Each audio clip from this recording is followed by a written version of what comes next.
Most of the people in the media are really, really stupid. And a great example of that stupidity can be found in today's copy of USA Today. Poll: 57% don't see stimulus working. Let's examine what's wrong with the premise of this article, shall we?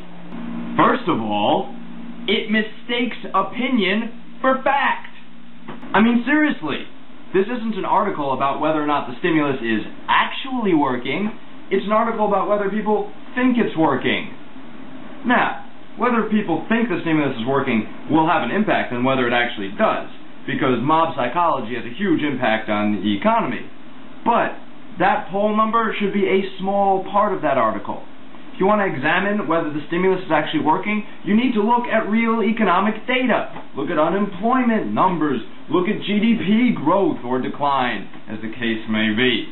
Look at any other fucking indicator of real economic activity. Look at consumer spending, or investment, or savings, or some real economic data. The only numbers cited in that article were the amount of money spent in the stimulus plan, and the amount of money spent on the cash for clunkers, wonderful, and the poll numbers. No real economic data was presented in this shit-for-brains article. Now, I don't know whether the stimulus has actually worked or it hasn't. I'm not an economist, and I haven't looked at any of the numbers in real detail. The Obama administration would probably claim that we would have lost even more jobs if it hadn't been for the stimulus plan, but a counterfactual like that is very hard to prove. And an economist like Paul Krugman would probably say that we haven't spent enough money on the stimulus to have a real impact in the Keynesian sense. But I'm not talking about that. I'm not talking about whether the stimulus has actually worked or not.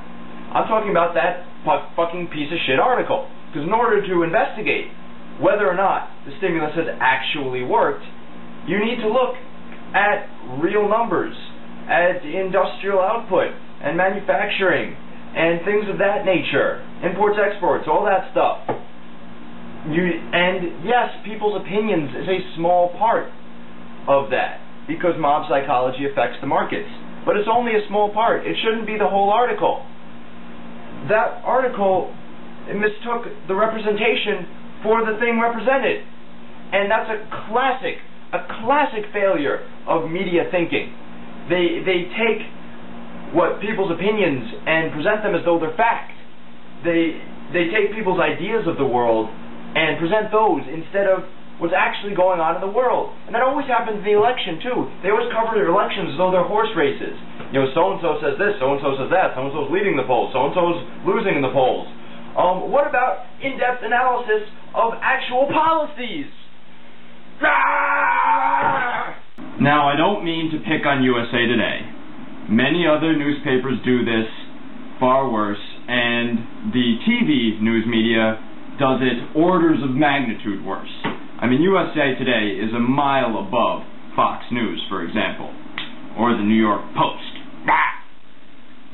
But that type of thinking is representative of the media and the type of personality that does really well in media and that gets paid lots of money in media. It's a focus on image instead of substance, you know?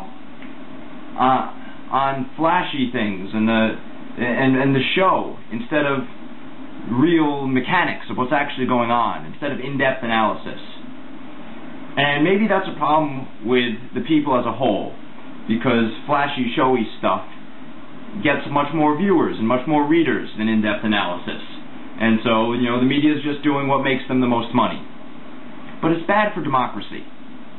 It's bad for democracy. The media should be offering in-depth analysis, whether it gets less readers or not, simply because we need that to have an informed citizenry who can make the right choice when they go to the polling booth and vote. So people, don't believe what you read in a fucking newspaper unless they present some facts. Use some critical thinking, okay? When you read something in the paper, you see something on the news, analyze it. Try to figure out what they haven't told you, what facts you need to know in order to make an informed decision on the issue as a whole. Don't just swallow what they've told you without thinking. Alright. This has been Arf. Peace out.